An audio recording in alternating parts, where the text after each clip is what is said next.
Rightio, morning YouTube. So yeah, Friday morning, good way to start the day. Fixing up some mega runs. So what I'm gonna do here, I thought we'd do a bit of a prep work video because this is beyond polishing. Now, maybe I could have, right, if it was just here, but you look down here, there's great big hangers. I've already started slicing them off. It's coming off the handles, and no, it's just what I'm doing here, right, I'm starting this video off just razor blading it just to sort of show you guys what I'm doing. And what I'm gonna do, so that Mercedes over there, that one's coming in next, and what I want to do here is just slice the top off these, and then while I get that Mercedes in, I'm going to get the infrared heat lights and smash them on here for maybe half an hour, and then I'll kind of come back to this video. What I've started doing, yes, I know this is a Gunman raw, but what I've actually realized I can do is just not do any actual real editing, but I'll just put a few different clips inside the Gunman raw editor. So inside the editor, and just render them together. So I'm not actually doing voiceovers or text layers or anything like that, but yeah, hopefully make for some better Gunman raw quality content, some better content on this channel, and yeah, hopefully you guys, oh man, it's really good to see the channel sort of picking back up again, and I'm feeling invigorated. It's strange because that usually happens around springtime, but around springtime this year, I don't know, I wasn't really feeling it, but it's coming into winter now. It's like oh well, it's not coming into winter, it's actually technically it's still summer, but like, I mean, it's already t-shirt weather. It's coming into autumn here in Australia. So for those of you in America and Europe, you're on the other side of the world, so you're opposite than us. Oh man, that's done quite well. So yeah, like what I'm doing here is sort of like when you get a big paint run, the inside of it doesn't necessarily want to dry that fast, so I'm exposing the inside of it, making the layer not as thick, so that when I put the lights on it, it's gonna dry it out better. It's Friday at like 6 o'clock in the morning, or maybe like 20 past by now, so I like to get in early.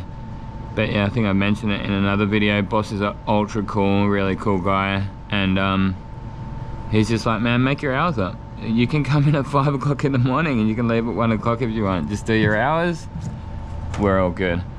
So yeah, that's knocked that profile down. I mean, look, it's a white loan car, it doesn't have to be perfect. So if it was just that, I'd just about give it a crack, right? I'd put the lights on it, tungsten it, but down the bottom here, man, they are heavy. I'll just whizzy it back, bang, and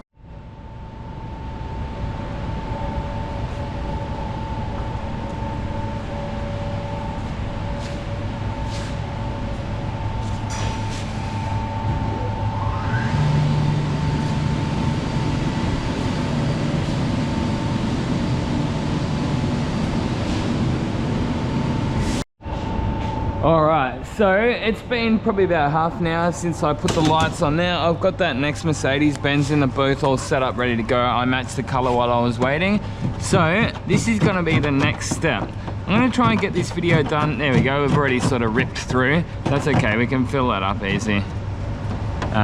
Sometimes you just gotta rip into it.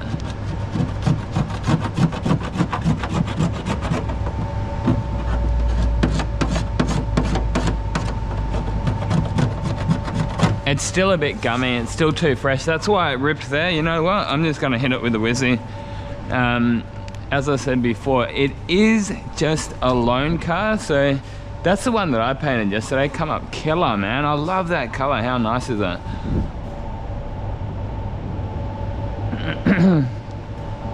My boy forgot to paint the tailgate too. He's learning. Where is my applicator? I tell you what, these things are the best applicators, man. I can't remember how I stumbled across the idea, but it was my idea. I'm like, I think I couldn't find an applicator or something like that. I'm like, oh, I'll just use that, that'll work.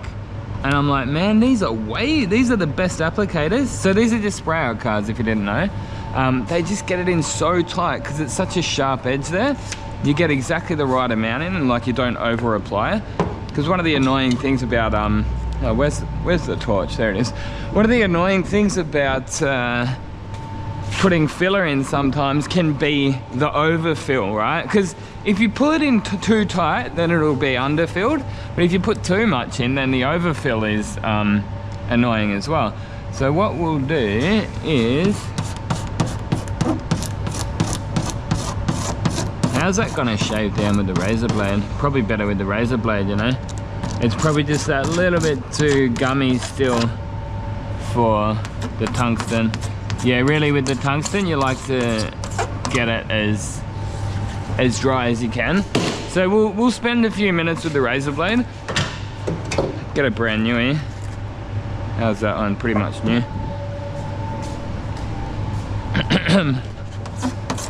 Yeah, that's better. That's working better than the Tanger.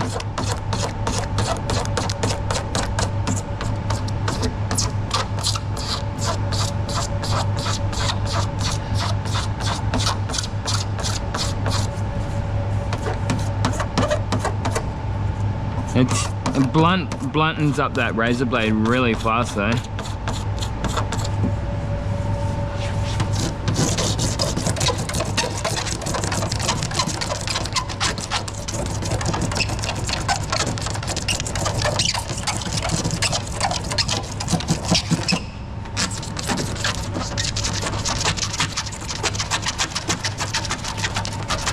So what I reckon we'll do, I'm not even going to bother blocking it. It's white, it's a lone cut, it really doesn't have to be perfect. I'm just going to get some 320, take the interface pad off and just rip into it, man. No mucking around. One of my rules is whenever I make a mistake, and to be fair, this isn't necessarily my mistake, but I have to take responsibility for the work that my trainees or apprentices do. Whenever a mistake happens in the workshop, I'll kick in like extra couple of gears and bang it out just to get it done. That's why a lot of the time when I do make mistakes, I don't make a video on it because I'm just in a different zone, man. I go into beast mode. That's what's under there. That's exactly where our repair was.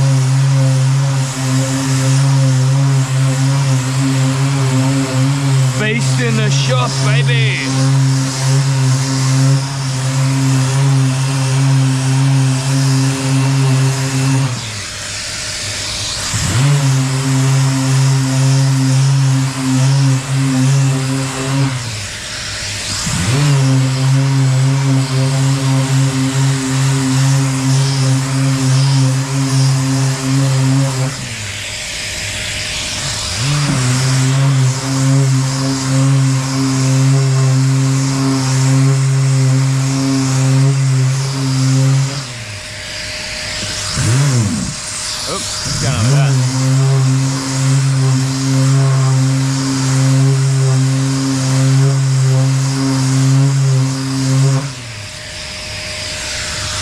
Pretty good.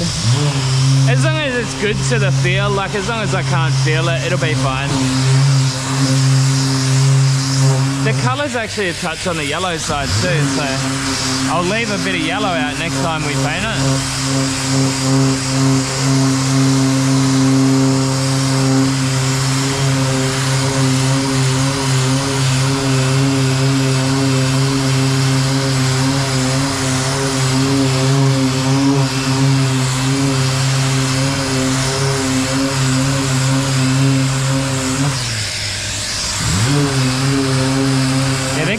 Pretty easy, really.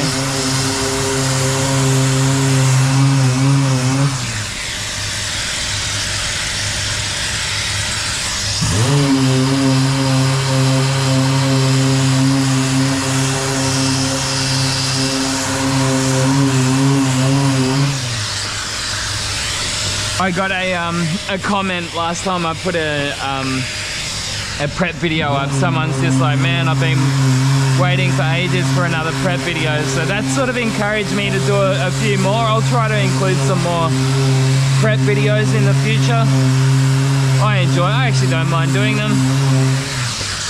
But I like to do them early in the morning when no one else is here, because they put the radio on in the background, and then I don't make heaps of money off my YouTube channel, but I do make a little bit. And if there's music in the background, you get like copyright warnings. So you can still put the video up, but any money that you make, it goes to the copyright owner of the song. I reckon, to be fair, like they should do like a shared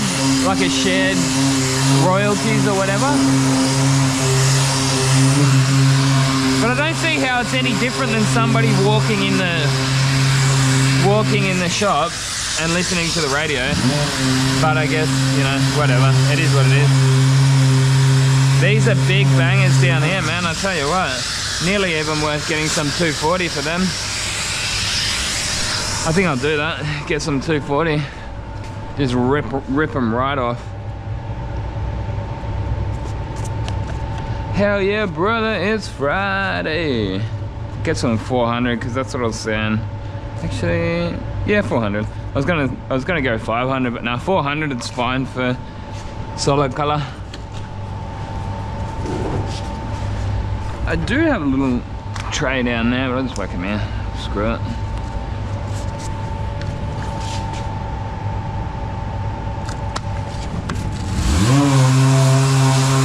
I tell you what, it's nice having a new vacuum cleaner bag in there. You don't realise how clogged it is until you put a new bag in there. There's no dust at all coming around today.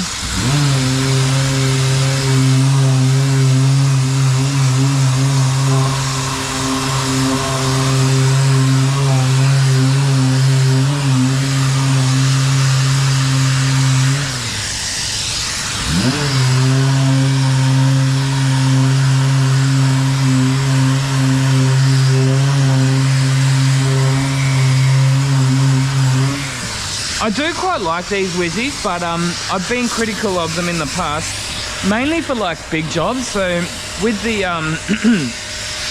those patrols, we got one just over there. When you're using them for long periods of time, you get sort of what do you call it? Halves. There's actually a proper name for it, but hand-arm vibration syndrome. I get that pretty badly with these orbitals, but I don't get it with the flex. But I do prefer this. It's probably better for like smaller jobs like this. It's more convenient, and I love the 10 meter lead on it too. So remembering that this is 240, I'll have to go over the top of this to remove the deeper sanding scratches. 320 you can paint over, but I still will go over that.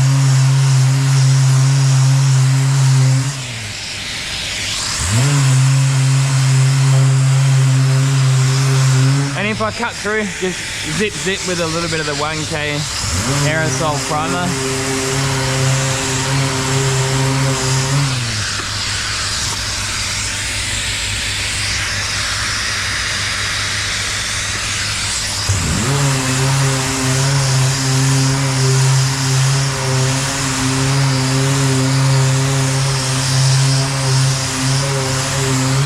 I wonder how long until I'm going to get bored of this trade, because I still enjoy every single part of it, you know.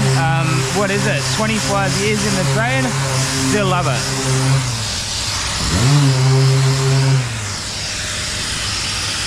And happily employed as well. Like, I don't feel as if I need to own the building to be happy at work. I've sort of harped on that a few times in the past. But yeah, I think there's a place for everyone in this world, and I'm just happy living the stress-free life of wage work, right? Or the less stress life. I like just coming to work, doing my work, and you leave it at the door. You don't have to take any of the stress home with you. Like, I don't even think about work when I'm at home. Whereas maybe I'm a bit of a stress head when it comes to business. I was always like, even just stuff like taxes, man. Like the amount that they tax you here in Australia is ludicrous. And it's not like they spend the tax money wisely. So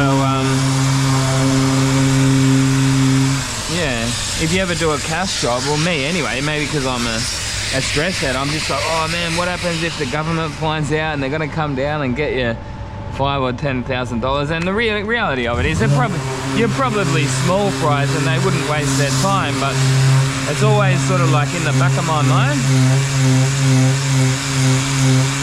At least this way everything's above board, you know, you pay your taxes, so it's just, yeah, it's not just the work, there's lots of layers to it, I guess is my point. Just things that you don't have to worry about when you're a wage worker. Even like this, man, like this is actually a perfect example. If this was my shop and someone did this, you'd be stressing, you'd be like, man, all the money, I'm making no money on this job. And of course I don't like this. I mean, you know, but you've got to teach people. You've got to, yeah. I think training your employees or your workmates it's like an investment. You know, you might lose a little bit at the start. Yeah, sure, you lose a bit at the start, but when he learns, it'll pay back in dividends later on. And you don't give up on people for making mistakes like this. I mean, if he keeps making it, you might sort of slow down a little bit, but I don't give up on people. My way of training is just get in there and do it, man. If you make a mistake, I'll tell you when you've made the mistake, but I'm not going to be there to like baby you or mummy you the whole way through. Yeah, I don't just like sit there and watch him the whole time he's painting. With this, I just watched him do the first couple of passes and I just walked off, just let him go. I mean, you've got to learn, don't you? And to be completely honest, I probably should have made him fix it, but here we are. I just, again, it comes back to just when the mistake happens, man, I just want to get it out the door. All right, so we need to mask that edge. So that's pretty much most of the run's gone. Now I just got to give it a quick prep up.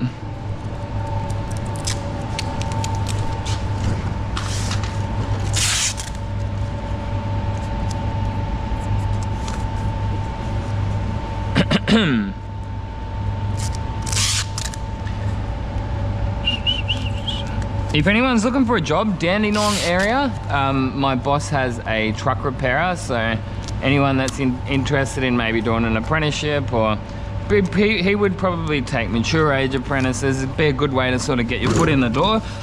But yeah, like I say, it is sort of more on the truck side, not this shop here.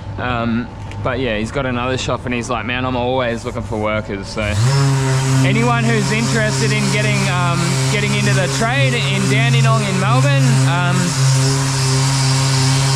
as long as you can make your way to work every day, hit us up, thegunmanraw@gmail.com.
Build up on this edge I'm sanding out too.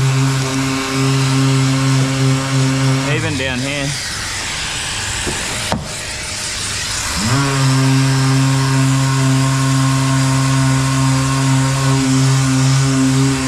So I think it caught him off guard because this job here is Deltron A, I think. Deltron A. I think A means automotive, but the job that we did prior to this, he did really well, man. He did a postie van in white, sorry, in like an orangey red.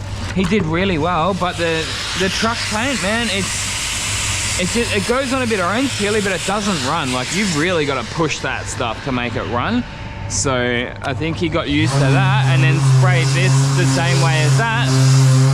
Whereas this, because being the automotive, you get a bit more flow out of this paint.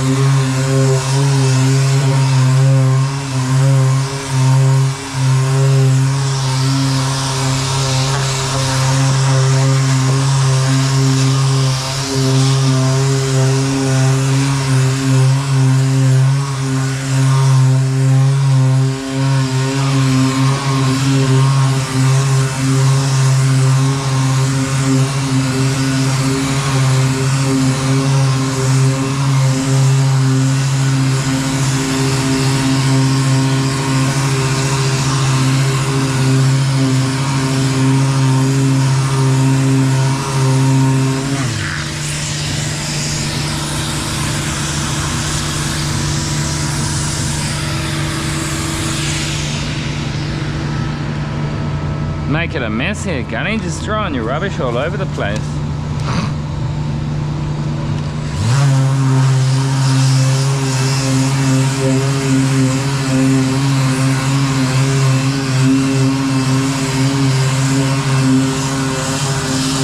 So you're gonna get that bends done soon. Like I say, I'm gonna prep this one up and then go back in the booth, get the bends done, and then come back, finish this one off, get that through the booth next, and then we've got a another patrol. That's the bonnet off it. We got that white patrol over there, so not sure whether or not we're going to get too much done on that today, because being that we're doing bare metal resprays on them, once you get the bare metal open, you don't want to leave it for too long, so we might even just start that one on Monday because of that.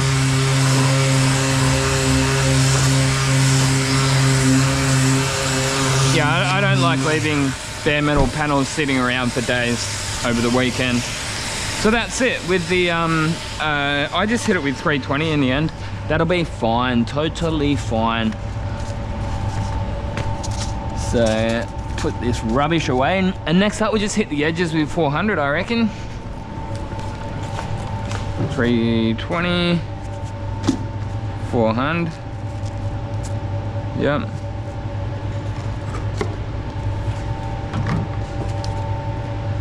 That's 800, 400. Maybe just give it a blow off between stages, keep it clean, so we can see exactly what we're doing.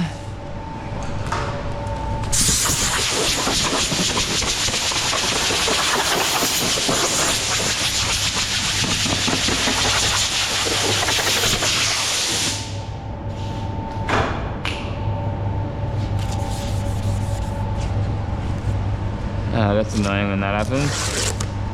That's because when we open the door,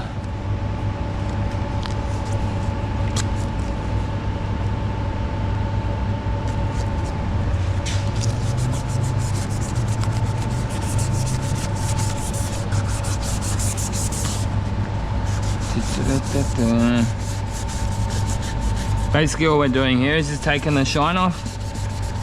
If the paint, the underneath paint is shiny, then the new paint's not going to stick. So basically just a degloss, really.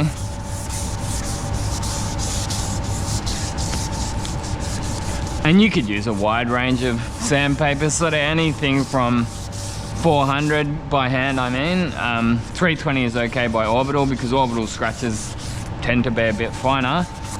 Anything from 400 to 1,000 grit. If you go up above 1,000 grit, you do run the risk of delamination, because it's like a little bit too fine. So I mean, maybe 1,200, but even then I wouldn't, it would be a rare occasion that I'd even go 1,200. I mean, I don't go 1,200. I mean, I think I have in the past, but I probably would not do that these days. And like on base coat, sometimes I do go up to 1,000. Relatively often actually these days, but I don't see any reason to go above that.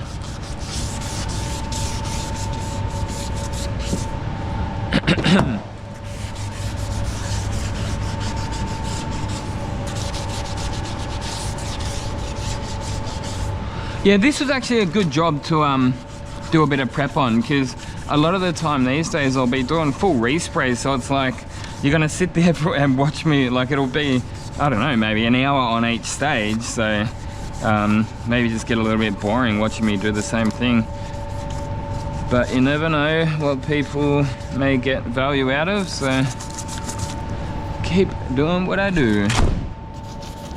I was talking to one of my friends the other day, and he's like talking about the channel, and he's like, oh, how's the views going? I'm like, not as good as what it used to be, but honestly, man, I've done everything times 10, you know, that I set out to do here on YouTube. So I'm basically at the point where I feel like I'm at end game content. I don't feel as if I need to get the big views anymore. I feel like I've done that, and I'm just grateful for anything I get these days. So there, that's it. I noticed there's a little one still left there. Bit of 320. Where are we?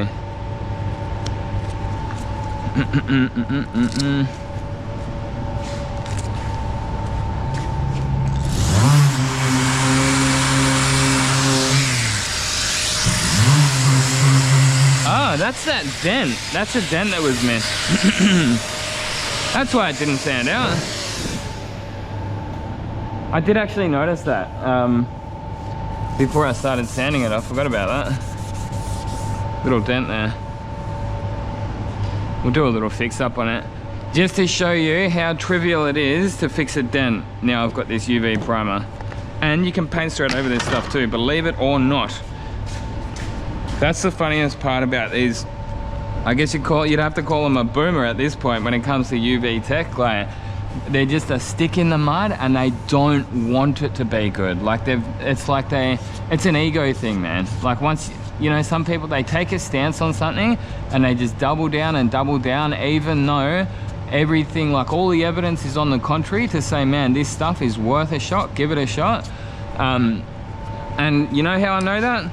Because that's been me in the past on certain products. But yeah, if you want to be the old boomer who's like, no, I'm not using that, mate, you're the one losing out, right? I don't care.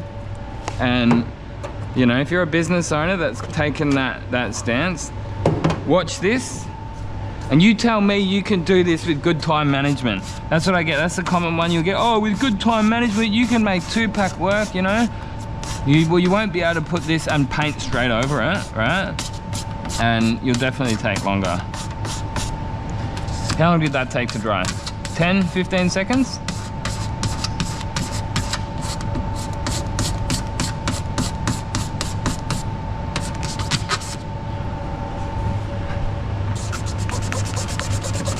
I know it might seem a bit strange to be doing like so much of the blocking with a razor blade, but it just works. It's just something. I started doing this with stone chips, right? And then I realized, man, it works with dents too. Especially on this kind of thing. Like, this is a bit of a freebie. We nearly could have left it. It really didn't stand out, right? It's a lone cut, doesn't have to be perfect. Any sort of freebie dents like that, this is basically what I do. You know, ones that don't have to be perfect. Look, if it did have to be better, you'd probably either put a bit of UV primer or even 2-pack primer, depending. But the rest of it, I'd pretty much do the same. Can like using these little round ones sometimes on things like that.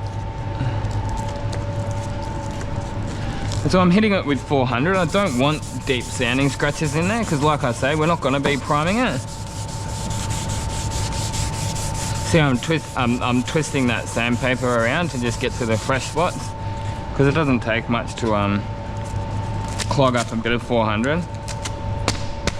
But in saying that, considering that's UV primer, like there's no clog actually. Like, it's not full clogging it, if that makes sense. Like you do get with the 2-pack. You know, you could put some 2-pack in there, and that's it, guys. That's freaking it. Like, man, you're not doing that with any 2-pack. No bloody way, man.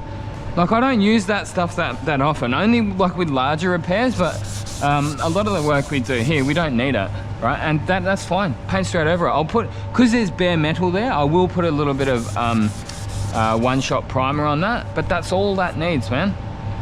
Totally fine. So be a boomer all you like with your UV tech, you're only shooting yourself in the foot if you're in the industry. Look, if you're at home, it's not a big deal to wait a little bit longer and put a bit of primer on it, but anyone that's in the smash repair industry and unwilling to give the UV fillers and primers a go, you do you, buddy, but you stay back there and we'll keep zooming ahead.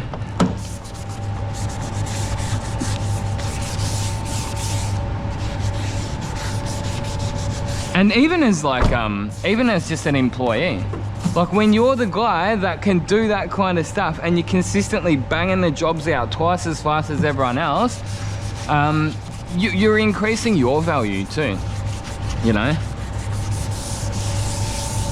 That's the way I've always seen it. The better you are, like you are your biggest asset, right? And the better you are, the better that is for you.